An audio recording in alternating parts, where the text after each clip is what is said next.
I am not cutting off my ex just because you are insecure. So I accepted a London promotion without telling her and watched her world collapse. I am Ethan, 29M, software engineer at a tech company, been with my girlfriend Vanessa, 27F, for 3 years. She works in marketing and we have been living together for the past year and a half. Here is the thing that has been eating at me. Vanessa stayed really close with her ex-boyfriend Ryan. I am talking daily texting, phone calls when he has problems, meeting up for coffee whenever he needs support. At first I thought, okay, maybe they are just friends, but the frequency was weird, man. Like she had dropped our plans if Ryan needed to talk about his job stress or dating issues. 2 years ago, I got offered a promotion that would move me to our London office. Great opportunity, significant pay bump, chance to lead a team. I was excited to tell Vanessa, thinking we could start fresh somewhere new together. Her response, I cannot leave right now. Ryan's going through a really difficult time with his breakup. He needs me here for support. I figured, okay, maybe the timing was bad. I turned it down. Last year, another London opportunity came up. Even better position. Basically my dream job. Again, excited to share the news. Again, Vanessa said she couldn't move because Ryan was dealing with anxiety about his new relationship and needed her friendship to stay stable. When I asked if she saw a pattern here, she said, you are being ridiculous. I am not cutting off my friendships just because you are jealous. The breaking point came 3 months ago. We were talking about our future, maybe getting engaged, and I brought up how I felt like Ryan always came first. Vanessa lost it. She said I was controlling and insecure and that healthy relationships don't involve eliminating friendships with exes. She said if I couldn't handle her having male friends, maybe I wasn't mature enough for a serious relationship. That hurt. Not gonna lie. Made me question if I was actually being unreasonable. I started wondering if maybe I was the problem, but then I noticed she never asked Ryan to tone down his constant need for her attention. She never told him she had a boyfriend who might feel uncomfortable. It was always my feelings that needed to be managed, never his behavior that needed boundaries. My buddy Marcus from work kept telling me this wasn't normal. Dude, my wife talks to her ex maybe twice a year about their kid. Your girl is basically in an emotional relationship with 2 guys. My sister Sarah was even more direct. She is keeping him as backup while expecting you to be grateful for whatever attention she has left over. 3 weeks ago, my boss pulled me into his office. Third, London opportunity. Team-led position, 6-figure salary, chance to work on projects I have been dreaming about. But this time he was frustrated. Ethan, I have been trying to get you promoted internationally for 2 years. This is the last time I am offering. If you turn this down again, I am moving on to other candidates. The company needs people who are committed to growth opportunities. I went home that night planning to have a serious conversation with Vanessa about prioritizing our relationship over her ex's emotional needs. But when I walked in, she was on the phone with Ryan, talking him through some drama with his current girlfriend again. She saw me come in and held up a finger like give me a minute while continuing to counsel her ex about his love life. That is when it hit me. This was my life. This was always going to be my life. She had already chosen who came first, and it wasn't me. I sat there listening to her tell another man that she'd always be there for him, that he could count on her no matter what. Meanwhile, I had been sacrificing career opportunities for 3 years waiting for her to choose us. So I made a decision that is about to change everything, and I haven't told her yet. But first, I need to know, am I crazy for thinking this situation was completely messed up? Or have I been a doormat this whole time? Because what I did next is probably going to end our relationship, and there is no going back. Update 1. Holy shit, guys. The response to my post has been insane. Thanks for confirming. I am not losing my mind. To everyone asking what I decided, buckle up. Sorry for the delay updating. Had to work late every night this week, getting my ducks in a row. Also, my phone screen cracked Monday and just got it fixed. Couldn't type anything longer than a text. So remember that third London opportunity. I accepted it. Didn't discuss it with Vanessa, didn't ask her opinion. Just called my boss back the next morning and said yes. But here is the kicker. I didn't tell her. I figured if she could prioritize Ryan's feelings over our major life decisions, I could make my own choices without running them past her first. I started quietly preparing, updated my passport, researched apartments, began organizing the work visa paperwork. The company gave me 6 weeks to relocate. I used that time to really pay attention to Vanessa's behavior patterns. Jesus Christ. It was worse than I thought. Ryan texted her good morning every day. Every day she would respond with heart emojis and stuff like "hope you have a great day, babe." When I asked about it, she said that is just how we talk. Don't make it weird. He called her at least 4 times a week. Usually when I was home, during our time together, she'd always answer, "Oh, it is just Ryan. He is having issues with his job, Faye girlfriend, family, Faye Watter." Then she would disappear for 30-45 minutes, giving him advice about his life while I sat there watching Netflix alone. The worst part, she started getting annoyed when I had pointed out, like I was the problem for noticing. "You are being clingy lately," she said last week. "Ryan appreciates that I am a good friend. Maybe you should learn what that looks like." 2 weeks ago, we were supposed to go to my company holiday party. Big deal, all the senior management would be there. Good networking opportunity. That morning, Ryan called in crisis mode. His girlfriend found out he was constantly talking to his ex and threatened to break up with him. He needed Vanessa to meet him for coffee to figure out how to fix this. Vanessa looked at me and said, "I am sorry, babe. I have to help him. You understand, right? This is an emergency." I just stared at her. So his relationship crisis is more important than supporting me at my work event. It is not about importance. It is about being there for someone who needs help. You will have other work parties. That night, I went to the party alone, told everyone she was sick. Spent the evening talking to my future colleagues about London, getting more excited about the move. One of the senior directors pulled me aside and said, "Ethan, we are really counting on you for this international expansion. You are our first choice, but we need someone who is all in." I realized I was already all in. I had been ready to leave for weeks. Meanwhile, Vanessa spent 4 hours with Ryan helping him craft texts to save his relationship with another woman. When she got home, she acted like nothing happened. "How was the party?" "Sorry, I missed it, but Ryan really needed support." Last week, I had a video call with my new London team. Vanessa was out. Guess where? Having lunch with Ryan because he wanted to thank her for being such an amazing friend by taking her somewhere nice. She posted pictures on Instagram, them laughing, him looking at her like she was his girlfriend, her glowing with attention. The comments from her friends were telling, "You two are so cute together, and when are you getting back together already?" She responded with laughing emojis and "we are just friends," but didn't correct anyone or mention having a boyfriend. That is when I realized she was emotionally cheating. Even if she didn't call it that.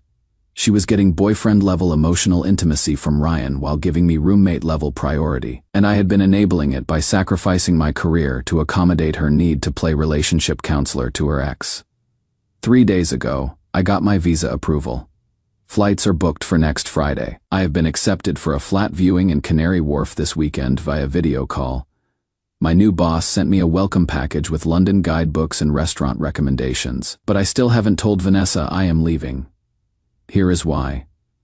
I want to see how she reacts when the consequences hit. For 3 years, I have been the accommodating boyfriend who adjusts his life around her ex-relationship. I have been Mr. Understanding while she has been Miss Priority Confusion. I am curious what happens when she realizes I stopped asking for permission to live my life. Tonight's the night I tell her. Ryan's supposed to come over for dinner tomorrow because he is going through a rough patch and needs friend support. She asked if I minded cooking for 3 because she wanted to help him feel better. I said sure, no problem. What I didn't say is that Ryan can comfort eat alone because I will be apartment hunting in London on FaceTime. This is either the smartest thing I have ever done or about to be the most dramatic weekend of my life. Probably both. Will update after I drop the bomb. Update 2 guys. What the actual hell? I thought I knew what I was dealing with. I was so wrong, been crazy busy. Flew to London Thursday for apartment viewings. Got back yesterday. Wi-Fi in the hotel was garbage, so couldn't update until now. Wednesday night, I told Vanessa about the job. Not asked, told. I accepted the London position. I leave Friday for apartment hunting, and I move permanently in 3 weeks. The look on her face, like someone had slapped her with reality. What? When did you apply? We didn't discuss this. Same way you didn't discuss prioritizing Ryan's comfort over my career for 3 years. I made a decision that works for me. She went full panic mode, started crying, asking how I could make such a huge choice without including her. I said, The same way you included me when deciding Ryan's emotional needs outweighed my work events, date nights, and career opportunities. That is completely different. Ryan's my friend. He needs support, and I am your boyfriend who needed you to choose us over him. You chose him. Now I am choosing me. She begged me to reconsider, promised we could work on boundaries with Ryan. Too little, too late. I told her I was done being the third wheel in my own relationship. Thursday morning, she drove me to the airport still crying, asking if we could pause the relationship until she figured things out. I said we could pause it permanently because I was done waiting for her to figure out basic loyalty. London was incredible, by the way. Found an amazing flat overlooking the Thames, signed the lease, met my new team. Everything felt right in a way my life hadn't for years. But here is where it gets insane. When I landed back in Chicago yesterday, I had 47 missed calls and about 200 text messages. Not from Vanessa, from her friend Jessica, my sister Sarah, even my buddy Marcus. Everyone trying to reach me about the situation. Turns out, while I was in London, Ryan made his move. Wednesday night, after I left for the airport, he came over for their planned dinner, brought wine, flowers, to thank Vanessa for being such an incredible friend. She was emotional from our fight, vulnerable, probably feeling abandoned. According to Jessica, who heard this from Vanessa, Ryan told her he had always regretted their breakup, that watching her be so caring and loyal made him realize she was the one who got away. He said he had been slowly trying to win her back this whole time, that the constant contact wasn't about needing support, it was about staying connected until she realized they belonged together. Then he kissed her. But wait, it gets better.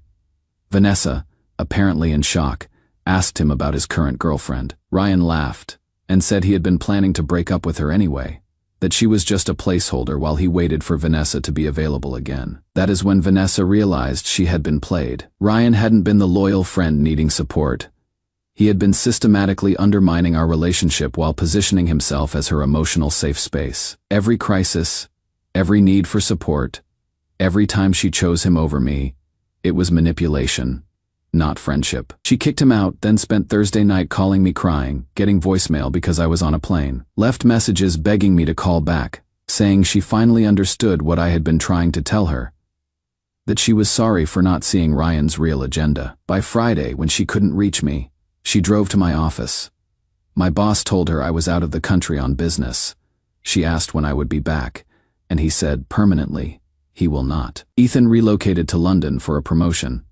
That is when it hit her. I wasn't coming back. This wasn't a dramatic gesture. It was my actual life now. Sarah told me Vanessa called her sobbing Saturday, begging for my London contact information. Said she needed to apologize, to explain that she finally saw how wrong she had been, that she wanted to fight for us. Sarah, bless her, said, he spent 3 years fighting for you while you made him compete with your ex for basic respect. He is done fighting. He is building a life with people who choose him first. I called Vanessa yesterday when I got home and got my SIM card working. She was devastated, kept saying she was sorry, that she never meant for things to go so far with Ryan, that she thought they were really just friends. I said, Vanessa, you chose him over me every single time. When he needed you versus when I needed you, when his comfort versus my concerns, when his timeline versus our future. You taught me exactly where I stood, but I love you. I want to fix this. You love the security I provided while you explored emotional connection with someone else. That is not the same thing. She asked if she could visit London, if we could try long distance. If there was any way to save this, I told her the truth. I am not angry anymore. But I am done. I spent 3 years asking her to choose us, and she chose him every time until he showed his true colors. I am not interested in being someone's second choice when they finally realized their first choice was using them. Moving back to Chicago on Saturday to pack up my stuff and say goodbye to friends. Start my London life officially in 2 weeks. Vanessa said she is not giving up, that she will prove she has changed. I hope she finds happiness, genuinely. But she will not find it with me. Some lessons you learn too late, and some opportunities don't come around again. This one doesn't. Final update, been getting DMs asking how things turned out, so figured I would give you guys closure since you helped me realize I wasn't crazy. London's been incredible. Got promoted to senior engineer 6 months after moving, bought a flat in Canary Wharf last year. The Thames view is worth every penny.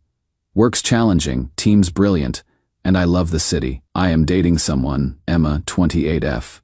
She is a product manager at a fintech startup. Met her at a networking event 8 months ago. What is different? She naturally respects boundaries. Never had to explain why I wouldn't be comfortable if she was constantly texting an ex. She just doesn't do things that would disrespect our relationship. Wild concept, right? Last month, Emma mentioned her ex from university wanted to meet up for coffee when he was in town. Her exact words, "I told him no thanks. I am in a relationship and you are important to me. I don't need closure or friendship with someone from my past when I am building a future with you." That is what it looks like when someone chooses you. As for Vanessa, buckle up. She reached out about 6 months ago. Long email explaining how much she had grown, how therapy helped her realize she had been seeking validation through male attention, how sorry she was for not appreciating what we had. Turns out, life hit her hard after I left. Ryan lasted exactly 3 weeks after I moved to London. Once he realized Vanessa was actually available, he lost interest. Classic chase psychology. He wanted her when she was taken, but when she was free and interested, the thrill disappeared. He started making excuses to avoid hanging out, then just ghosted entirely. Vanessa's job performance suffered while she was dealing with the emotional fallout. She had been spending so much time managing Ryan's drama that she had neglected her actual career. Got passed over for promotion twice, eventually had to take a lower position just to keep employment. The financial stress was real. She had been splitting costs with me for years. Suddenly had to cover full rent alone. Moved back in with roommates. Then eventually back with her parents when she couldn't afford London-level rent in Chicago anymore. But here is the kicker. She wanted to visit London and see if we could reconnect. Said she had learned her lessons about priorities and commitment. I was polite but clear. I wished her well, but I had moved on completely. Wasn't interested in revisiting a situation that took years to escape from. She didn't take it well. Started commenting on my Instagram posts about how London looked lonely, how career success meant nothing without someone to share it with. I blocked her. Last I heard through mutual friends. She is still single, still living with her parents, working an entry-level marketing job. Not trying to be cruel, that is just the reality of burning bridges with people who were genuinely committed to you. Emma and I are talking about moving in together next month. She has met my family via video calls. They love her, planning to visit Chicago at Christmas so she can meet everyone properly. Life's good when you are with someone who naturally chooses you instead of someone you have to convince to prioritize your relationship. To anyone dealing with a partner who calls your reasonable boundaries controlling or insecure, they are telling you they want permission to cross those boundaries. When someone shows you who they are through their choices, believe them the first time. Don't sacrifice your career waiting for someone to figure out basic loyalty. The right person knows how to respect your relationship without needing a manual. That is it. Chapter closed. Time to get ready for Sunday brunch with Emma. She found this amazing place in Notting Hill that does proper British breakfast. London's calling. And I am finally home.